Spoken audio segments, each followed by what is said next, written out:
नमस्कार, सुस्वागतम. कसे आहात सगळे? मला माहितीये मजेत आहात आणि मला माहितीये सगळेजण हसताय, कारण घेऊन आलो तुमचा आवडता कार्यक्रम ज्याचं नाव आहे OLX प्रस्तुत. चला हवा येऊ द्या. शरद उपाध्ये सर, तुम्ही नेहमी तुमच्या कार्यक्रमाच्या माध्यमातून सांगत असता की या राशीचं लग्न या राशीशी व्हावं किंवा या राशीनं या राशीशी लग्न करू नये, भविष्यात काही समजा तोटे संभावतात वगैरे. मला प्रश्न विचारायचा सर, तुमचं अरेंज मॅरेज की लव्ह मॅरेज? आता अडचणीचा प्रश्न. पण मी ठरलोच होतं, माझा विश्वास आहे शास्त्रावर. मॅच मेकिंग व्यवस्थित झाल्याशिवाय करायचं नाही. बर. नवरा इंटेलिजंट आहे, त्याने बायकोला 9ला विनोद सांगितला, तिला 10ला कळला, ती 11ला हसली. ते टिकेल का लग्न? तुम्ही विचार करा. अवघड आहे. तुम्हाला एक उदाहरण देतो म्हणजे कळेल. मला आधी ऑडियन्समधला एक जण म्हणाला, तू मीन राशीला फार टार्गेट काढतो. हो. अरे म्हटलं काय करतो टार्गेट? असं काय, एका राशीचे कोट्यवधी लोक आहेत, पण तुमच्या राशीमध्ये एक ग्रह सुवासतो, एक उच्च, एक नीच, एक बलहीन. तर बुध तुमच्या राशीत निश्चित आहे. बुध कशाचा कारक आहे? बुद्धी, संवाद, कम्युनिकेशन. थोडं या मीन राशीच्या मंडळींना बुधाचं बळ नसल्यामुळे भोळसटपणा असतो. वाईट नसतं ते. उदाहरण देतो म्हणजे कळेल. एक मीन राशीची बाई घरात बसली होती, तेवढा ते पाहुणा आला. चांगले असतात बिचारे, पटकन उठली पाहुणचार म्हणून तिने पोहे केले. सुंदर पोहे तिला प्लेटमध्ये दिले आणि तो छान खात होता. तो कोपऱ्यातला कुत्रा सारखा त्या पाहुण्याकडे भुंकायला लागला. शेवटी त्याला राहवलं नाही. तो म्हणला, का भुंकतोय? काय नाही हो, तो त्याची प्लेट ओळखतो. ते बोलायची गरज होती का? हा भोळसटपणा जर एखाद्या इंटेलिजंट माणसाला लग्न झालं तर किती त्रास होईल. अशी आणखी एक उषा नावाची मुलगी होती. तिचे वडील डॉक्टर. सगळ्यांना सांगायचे, मी उषा डॉक्टर जोशींची मुलगी. सारखं सांगायला गेलं, तिची आई म्हणाले, असं बोलू नये, चुकीचं आहे ते. एके दिवशी उषा आणि तिची आई रस्त्यातनं जात होते. समोरून एक माणूस आला. बाळ, तू डॉक्टर जोशींची मुलगी ना? तर मी असंच सांगत होतो. आई म्हणली, चूक आहे. हे जे प्रॉब्लेम होतात हे का होतात? जो मिसमॅच होतात जोड्या. पण इंटेलेक्च्युअल कंपॅनिशिप, आपले ऋषीमुनी मूर्ख नव्हते. गण, गोत्र, नाडी, नक्षत्र, षडाक्षर, हे सगळं काय शास्त्र आहे. आपल्याला काय झालंय, जरा 4 बुकं शिकलो आपण की सगळं जुनं ते खोण. माझं म्हणणं, जुनं ते सोनं, नवं ते हवं. वा. असं दोन्ही एकत्र करा तुम्ही. आता रामदास पाध्ये सर, मला पुन्हा एकदा तुमच्याकडे यायचं. त्यावेळेला तुम्हालाही थोडासा कुठे स्ट्रगल झाला हे सगळं शिकताना? आपल्याला आश्चर्य वाटेल, व्हिजेटिया म्हणजे जवळजवळ शाळाच हो आमची. शाळा पूर्ण झाल्यावर व्हिजेटियाच्याकडनं संध्याकाळी आल्यावर रात्री मी त्या काळी 5 स्टार हॉटेलमध्ये नृत्याचे कार्यक्रम होत असत, कॅबरे डान्सचे. तर त्या मधल्या वेळात 2 डान्सच्या मध्ये एखादा कलात्मक कार्यक्रम ते करत असत. आणि तो कार्यक्रम मी बाहुल्यांच्याकडनं करायला लागलो. आणि मी पहिल्यांदाच ठरवलं की मराठी तर माझी मातृभाषा आहे, आपले मराठी तर यायलाच पाहिजे, पण त्याबरोबर मी इंग्लिश कार्यक्रम करायला सुरुवात केली. क्या बात. आणि इंग्लिश कार्यक्रम जवळजवळ प्रत्येक भारतातल्या सगळ्या 5 स्टार हॉटेलमध्ये मी केले.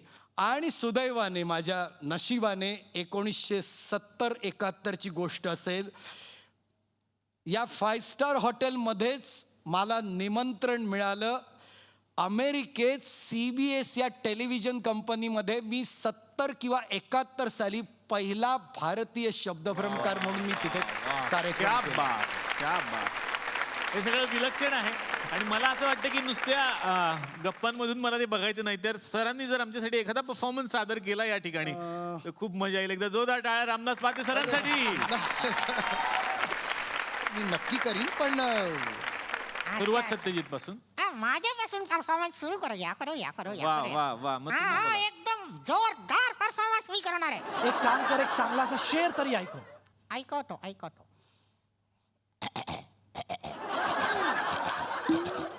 हे काय करतोय? गजा साफ करतोय. मी पण करतो. झाडू हवाय का? झाडू वाटेल तर काय बोलतो. आजकाल मोदी झाडू घेऊन सगळे स्वच्छ भारत अभियान करतात. तुम्ही पण म्हटलं झाडू घेऊन घसा साफ करा. मी म्हणतो, एक शेर सुनाता हूँ, वडे ध्यान से सुनो. वा वा. इरशाद इरशाद. एक शेर सुनाता हूँ, वडे ध्यान से सुनो. मुझे नहीं आता, किसी और से सुनो. अरे कळसूत्री बाहुल्यांचे पण अनेक प्रकार आहेत. मग त्याच्यात कळसूत्री म्हणजे दोऱ्यांनी हलवणाऱ्या बाहुल्या अच्छा. किंवा काठी बाहुल्या, रॉड पपेट्स असतील. आपल्याकडे कळसूत्री बाहुली म्हणजे राजस्थानी बाहुली अतिशय प्रसिद्ध आहे. हातावर धागे बांधून आपण ती नाचवतो. तीच बाहुली परदेशात, ज्याला स्ट्रिंग पपेट किंवा बरोबर शब्द आहे मॅरिओनेट.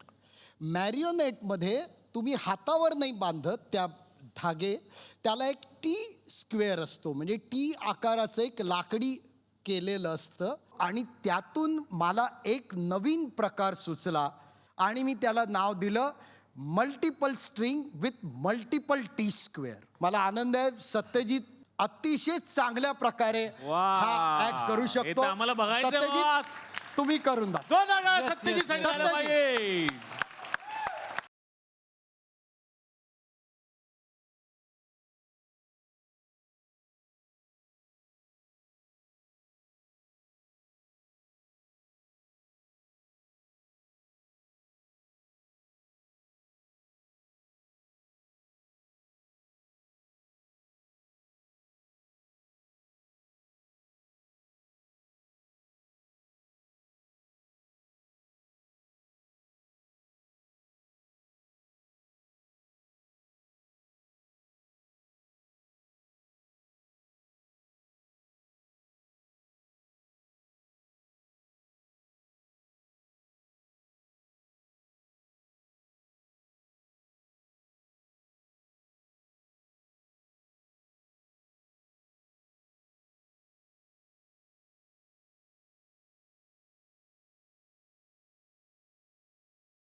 क्या बात है!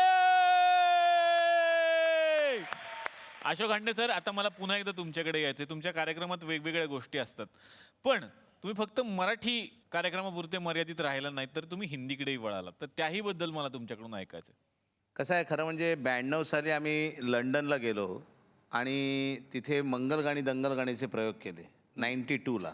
आता तिथे 5-6 प्रयोग मंगलगाणी झाल्यानंतर प्रभाकर पणशीकरांचे भाऊ आबा पणशीकर हे लेस्टरला पौराहित्य करायचे, म्हणजे ते उपाध्याय होते तिथले त्या गुजराती समाजाचे. ते म्हणाले इकडे आमच्याकडे एक लेस्टरला कार्यक्रम करा, पण तो हिंदी झाला पाहिजे. आता ते हिंदी झाला पाहिजे म्हणून मग आम्हाला हिंदी जी त्यावेळी काय कॅसेट वगैरे 92ला तिथे अवेलेबल नव्हत्या. आम्हाला जी गाणी पाठ होती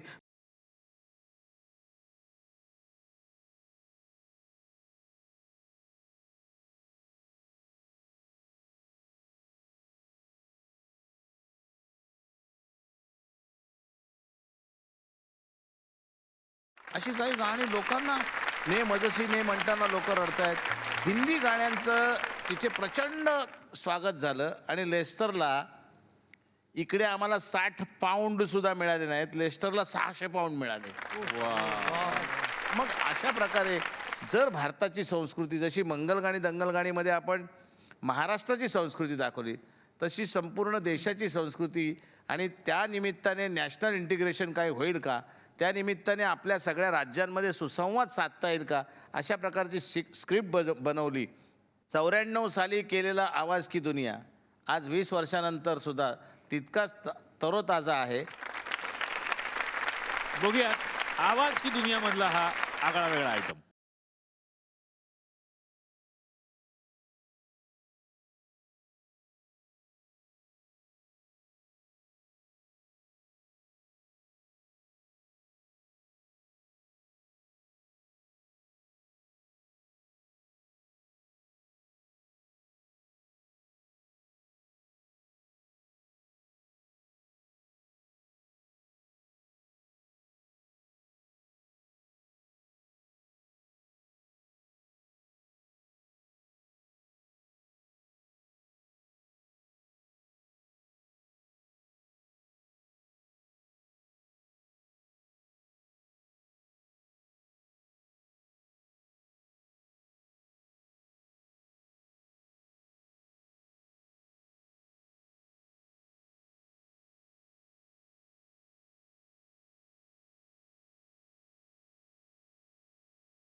शरद उपाध्ये सर, आता मला पुन्हा एकदा तुमच्याकडे यायचं आहे. घरात बसलेल्या ज्या महिला आहेत त्यांना जी उत्सुकता असते, त्यांना ज्या प्रश्नाची उत्सुकता असते, तो मी आता तुम्हाला विचारणार आहे सासू सुनांबद्दलचा. सगळ्यात भांडखोर असणाऱ्या 2 सासू सुना कोण हो? राशी. जर मेष राशीची सासू असेल आणि वृश्चिकेची सून असेल तर फार प्रॉब्लेम होतो. तर एकदा असं झालं होतं की मेष राशीची सासू जेवायला बसली आणि तिच्या भातात खडा आला आणि ती ओरडली वृश्चिकेच्या सुनेला, देवाने 2-2 डोळे दिलेत, नीट निवडता येत नाही तांदूळ. ती म्हणली, सासूबाई तुम्हाला देवाने 32 दात दिलेत, एखादा खडा नाही काय प्रॉब्लेम होता. सोना फरक असतो. सासू राहायला आली ना आणि 8-10 दिवस राहिली तरी कर्क राशीची सून म्हणते आई राहा ना आणखी. मिथुनवाली लबाड असते. सासू जायला निघाली ना की काही बोलत नाही, तिला स्टेशनवर पोचवते, गाडीत बसून गाडी चालू झाली की म्हणते आई आल्यासारख्या 4 दिवस राहिला असता तर बरं झालं असतं. तरी सासू वृश्चिकेची असेल ना तर गाडीतून उडी मारून येते. म्हणजे हे जे 2 कलाकार आहेत ना, हे किती अवलियत तुम्हाला माहिती आहे सर. तर ह्या 2 कलाकारांची मला खरं तर तुमच्याकडून ऐकायचं आहे. भाऊची रास माझ्या मते कुठली आहे भाऊ रास तुमची? धनु आहे तुझी रास. पण भाऊची धनु मी रास. आज वर्षानुवर्षांचे प्रोग्राम बघतोय, ह्यांना पाहिलं ना की ज्योतिष संपतं आणि अध्यात्म चालू होतं. क्या बात आहे, करेक्ट. या दोन्ही माणसांवर प्रचंड कृपा, डिवाइन पॉवर ज्याला म्हणतो ना, चांगले घर, चांगलं संस्कार, चांगले आई वडील, चांगले गुरु, चांगलं कुलदेवताची कृपा, हे असल्याशिवाय माणसं एवढी वर आलेली नाहीत. त्यामुळे तुम्ही कधी राशीच्या मागे जाऊच नका. तुम्ही आत्ता जे 1-1 राशी आम्हाला सांगितल्यात ना, तशा राशी 13वी रास कुठली तरी तुमची आहे. तर तुम्ही अजिबात पत्रिका कोणाला दाखवू नका.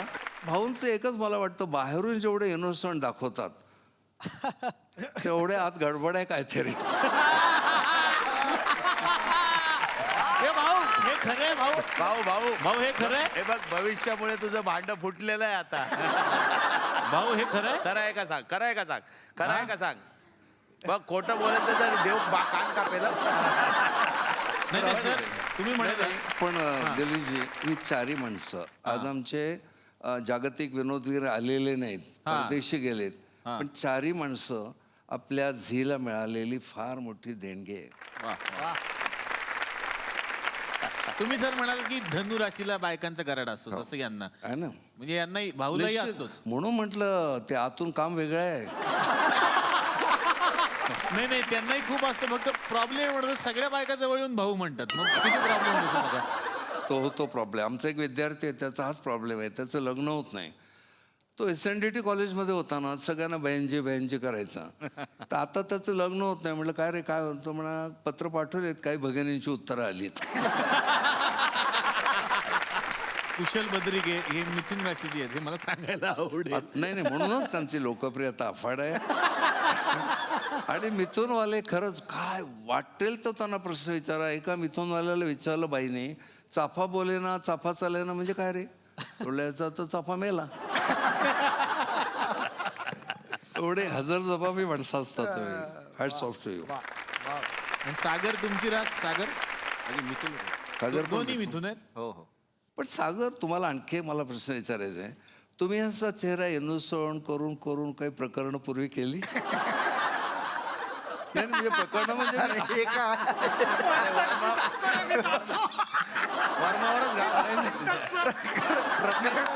ऐका, मी वाईट वाईट वाईट वाईट म्हणत नाही. सागर आहे हा, सागर आहे म्हणजे किनारा आहे. पण वाईट म्हणत नाही मी काय केलं. पण तुम्हाला एक्सेस एवढे मिळतात पटकन. कधी तुम्ही इनोसंट वाटता, कधी इमोशनल वाटता, कधी रोमॅन्टिक वाटता. एवढी कृपा तुमच्यावर आहे. मी या तरुण पिढीला पण एक गोष्ट सांगेन. तुम्ही कुठल्याही माणसाच्या नादी लोगा, कुठला तरी ज्योतिषी, कुठला तरी पामिश, याच्यापेक्षा आपली कुलदेवता आणि सगळ्यात महत्त्वाची आपली आई आहे. त्या 2 चरणात तुम्ही स्मरण करा. आई काय ताकद असते बघा. आणि तिच्या स्मरणाने अशी काही ताकद येत जाते. या देवी सर्वभूतेषु मातृरूपेण संस्थिता. ते मी केल्यानंतर आज हे सगळं यश मिळालं. अशोक खंडे सर यांची एक वेगळी सुद्धा बाजू आहे जी खूप कमी लोकांना माहिती आहे. आम्हाला तर माहितीच आहे की सर उत्तम बिझनेसमन आहेत तेही आंब्यांचे. मी जरी घाटावरचा असलो तरी माझं जवळजवळ अर्धा आयुष्य कोकणातच गेलेलं आहे, कारण माझा आंब्याशी संबंध आहे. हो हो. आणि आंबे आणि गाणी याच्यामध्ये एक कॉमन फॅक्टर आहे, गोडी. त्यामुळे मला दोन्ही जमतं. ते आंब्याचा व्यवसाय अतिशय आनंदाने मी करतो. खरं म्हणजे मला आता आज तुम्ही विचारलंच असं सांगतो, आज मी आंब्यातला तज्ज्ञ म्हणून ओळखला जातो. वा वा वा. म्हणजे जो आंबा आहे ना, आंबा वरून तुम्हाला दिसतो, आतून कसा आहे ते आम्ही फक्त डोळ्याने सांगू शकतो. ओ म्हणजे हे जे आहे ना, हे जसं हेरिडेटरी काही गोष्टी येतात. म्हणजे थोडक्यात आंब्यांमधले शरद उपाध्ये तुम्ही आहात. आंब्याचा आम्ही वर्तमान सांगतो, त्याचं भविष्य सांगू शकत नाही. सर भविष्य काय पिकतो हेच भविष्य आहे सर. मला आठवतंय, मी तुम्हाला हांडे सर आंब्यावरून आठवलं. आम आदमी बिल्कुल आम की तरह होता है. हा हा हा. आम आदमी बिल्कुल आम की तरह होता है. कच्चा होता है तो काट लिया जाता है और जब पक जाता है तो उसे चूस लिया जाता है. क्या बात है. क्या बात है. हुशार आहे, जाम हुशार आहे हा. अशोकजी, आंबा विषयीवर एखादा प्रोग्राम केला तुम्ही? 26 जानेवारीला 1994 साली जो फ्लोट असतो, चित्ररथ असतो आपला दिल्लीला, त्याच्यामध्ये मी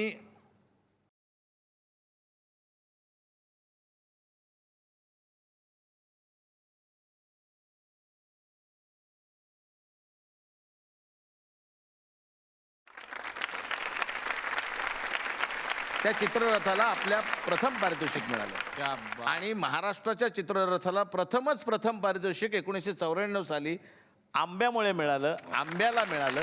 जो चित्ररथ, त्याचं म्युझिक मी केलं होतं, हे गाणं त्यासाठी केलं होतं. आंब्यावरती कार्यक्रम जो आहे ना, तुम्ही म्हणता ना, अहो हे आंबे सलामत तो कार्यक्रम 50 असं चालू आहे.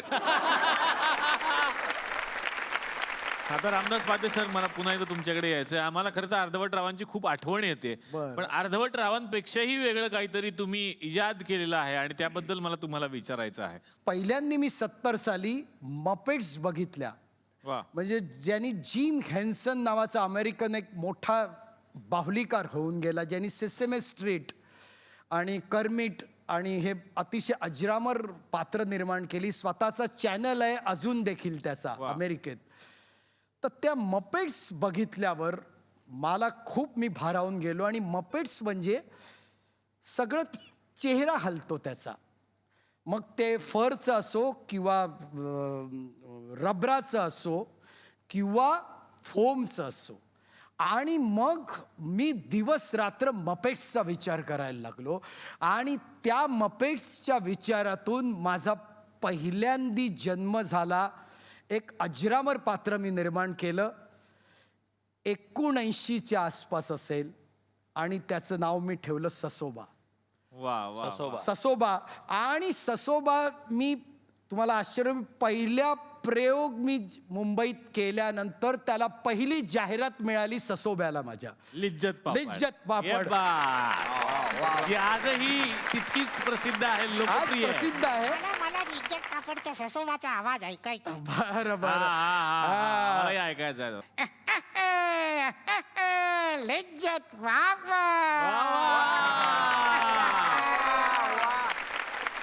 आणि आपला भारतात मला असं वाटतं इतिहास घडवला माझ्या मपेटनी. जे मी दुसरं अजरामर पात्र निर्माण केलं त्याचं नाव आहे तात्या विंचू. तात्या विंचू बद्दल तर खरंच म्हणजे शंकाच नाही सर. सगळा महाराष्ट्र त्याची म्हणजे बाहुली म्हटलं की आवडते, पण एकच असा बाहुला आहे जो घाबरवतो लोकांना. मी आणि माझी पत्नी अपर्णा, आम्ही दोघं मिळून तात्या विंचूच्या हालचाली केलेल्या आहेत. आणि जो तुम्ही तात्या विंचू एक बघता तसे 10 तात्या विंचू वेगळ्या वेगळ्या शॉट्ससाठी वेगळ्या वेगळ्या प्रकारचे वापरले टेक्निक्स.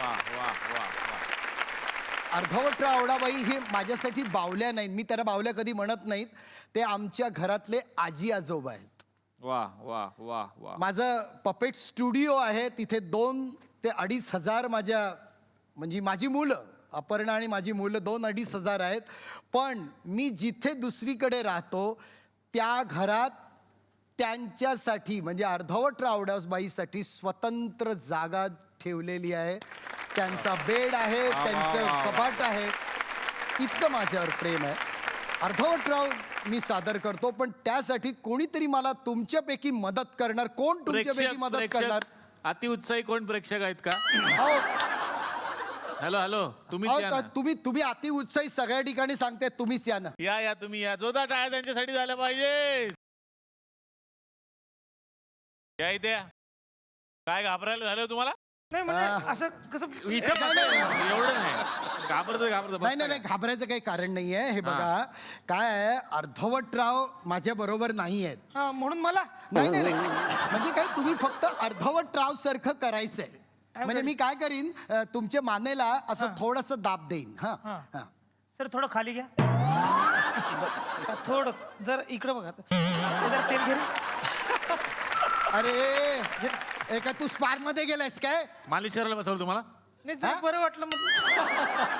मी दाबलं की एकदा तोंड उघडायचं. हा गुदगुले होते सर. अरे तू पण रे. अरे अरे सर, मी काय करू, गुदगुले होते ना मला सर. अरे गुदगुल हा ऐकणार नाही. सर इकडे दाबण्यापेक्षा इकडे दाबायला जाईल ना. शेवटी इथेच दाबायला लागेल तुला. नाही नाही अहो राबवून घेता मारता नाही नाही नाही, एक काम करूया आपण, एक काम करूया. याला आपण यंत्रच लावूया. अर्धवटराव जरा माझ्याकडे बघायचं. अर्धवटराव, अरे अरे त्या मुलींकडे बघून डोळा काय मारतोय? मी मारला तर चालतो, तुम्ही मारू नका. लोक चकलेनी मारतील. हे बघ अर्धवटराव जरा, म्हणजे आज काय आवडाबाई आली नाही म्हणून तुम्ही काय वाटेल ते करायचं? काय म्हटलं? आवडी आपली आवडाबाई नाही आली. आपली काय, माझी आहे ती. अरे तुझीच आहे, म्हणजे तेच ते. तेच ते काय, तुमच्या अकोरल्याला मी म्हटलं तर माझी. अरे काय वाटेल ते काय बोलतोस? वाजले किती सांग बरं? हा वाजले किती?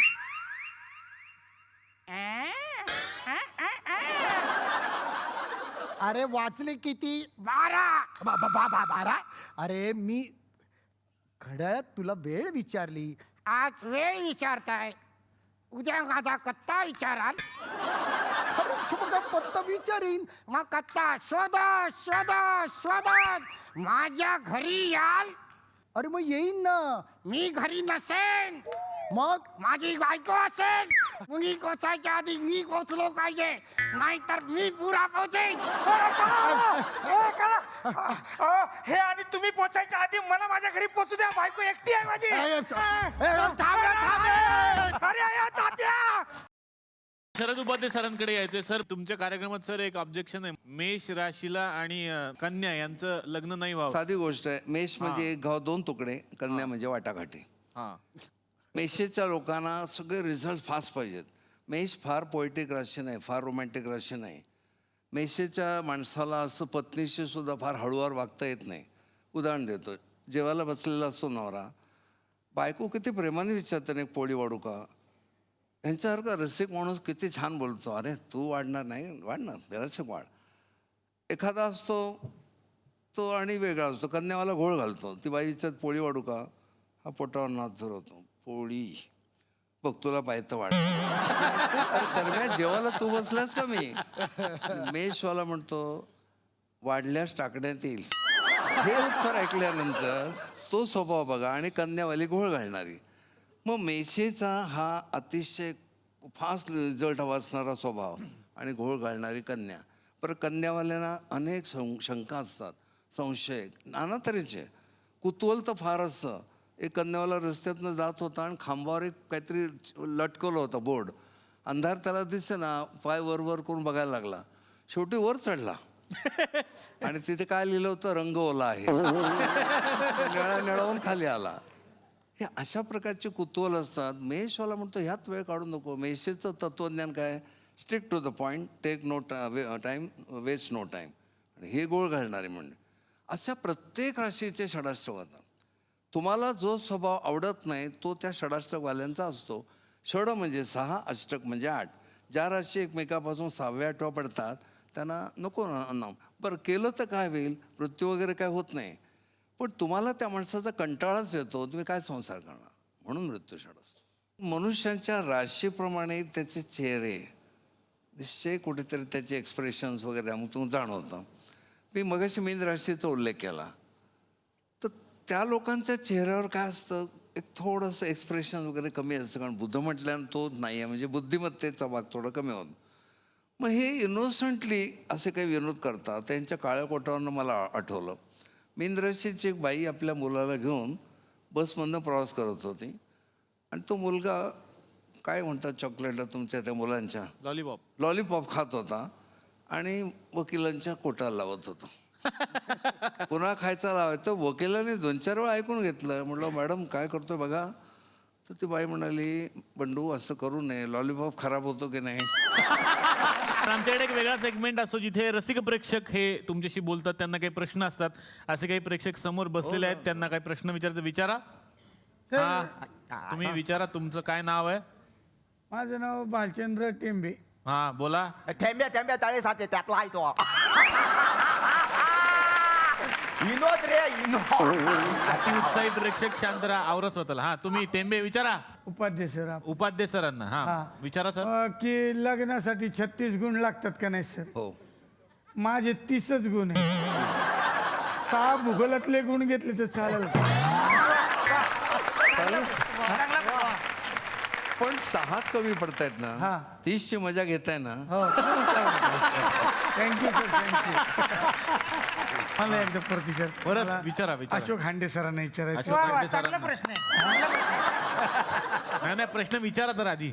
सर तुमचं चौरंग नावाचं पेपरमध्ये बघतोय, तुमचं आहे ना सर?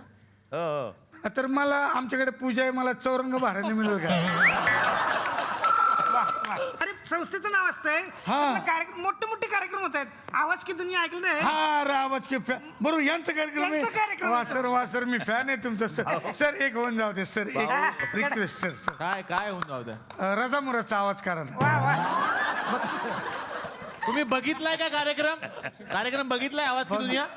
बघितलाय का? आवाज नाही काढा ना सर. 1000 रुपये देतात सर. 1000 रुपये. कार्यक्रम बघितला नाही. अरे बरं ठीक आहे, 500 रुपयाचा सुनील शेट्टीचा काढा सर. काढा ना. अरे ते काय आवाज काढतील, ते नाहीत काढत आवाज वगैरे. अरे चुकीचं बरं आहे. ठीक आहे, तू काढ रे. सुनील शेट्टी काढ. सुनील शेट्टी चला आवा येऊ द्या मला तुमच्या जागेचा वा वा वा मस्त मस्त. सर द्या ना 500 रुपये द्यायला. 500. आणि कुणाला काय प्रश्न आहेत का? थांब रे आता मी विचारणार आहे का? हा, लवकर, लवकर. हा, हे तुम्ही- बघा तिथे काय बसलंय ते बघा. अति उत्साही. अरे तो बघतो बघा तो. जाण्या हे बघायचं ना. अरे मी तुझाच मित्र आहे, तुझ्यासारखाच आहे. अरे मला माहिती आहे तू कुठून बोलतोय ते. अरे तुझा मित्र घेऊन आलोय मी, माहिती आहे तुला. कुठे बघायचं आहे काय? दाखव दाखव. या बघ.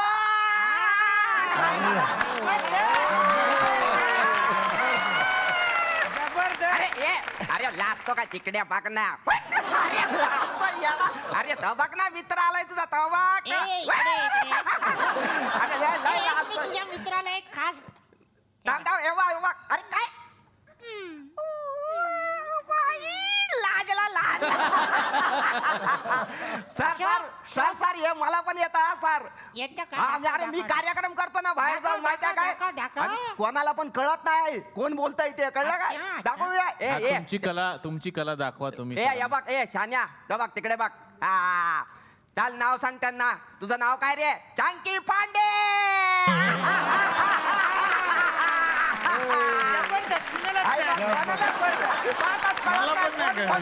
कोण बोलते ते कळत नाही ना. नाही ना का मग. सर जरा माझं भविष्य सांगा ना. तुझं भविष्य अंधारात. अरे कळतच नाही कोण बोलताय. अजिबात कळलं नाही कोण बोलतायत. आहे ना? हा फक्त तुम्ही बोलताय एवढं दिसलं आम्हाला. मला जरा नाही आता नाही प्रश्न बाद एक मिनिट, झाले. मला सर सर नाही प्रश्न बाद झाले. पोलीस आईच्या गावात सॉरी सर.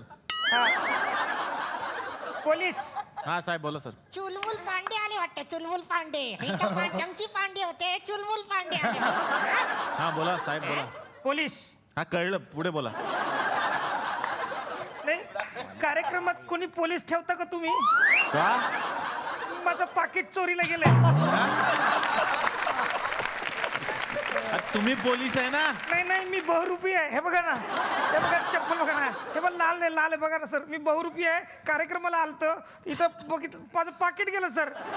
प्लीज अरे पाकिट सांभाळून ठेवता येत नाही तुम्हाला? कुठे गेलं? काय माहित नाही, चोरीला गेलं आता इथलं. अरे सांभाळून ठेवायचं ना जरा मग. किती पैसे होते? 5,000 होते भारीतलं पाकिट. 5,000. ए चल काय पण काय खोटा सांगतो, 10 रुपये होते त्यात. नाही नाही खरंच सांगते मी. काय कदा सांगतो, हे बघ 10 रुपये तुझा पाकीट झाला. हे काय पाकीट तुझं? काय पण- तुझ्याकडे चोर आहे. हे पकड, पकड. याला आता कामातनं तू- आज खूप मला छान वाटतंय की अशोक सर इथे आहेत आणि त्यांच्या गणानं सुरुवात झाली. पण सर गण झाला म्हटल्यानंतर गवळण यायलाच पाहिजे आणि तुम्ही आहात म्हटल्यानंतर ती येणारच आम्हाला माहिती आहे.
आमचं भाग्य आहे की तुमच्या ज्या काही कला आहेत त्या आम्हाला अशा बघायला मिळाल्यात. Thank you so much. आणि तुम्ही इथे आलात त्याबद्दल झी मराठी आणि SL विजन यांच्यातर्फे मिळणार आहे एक छोटीशी आठवण भेट.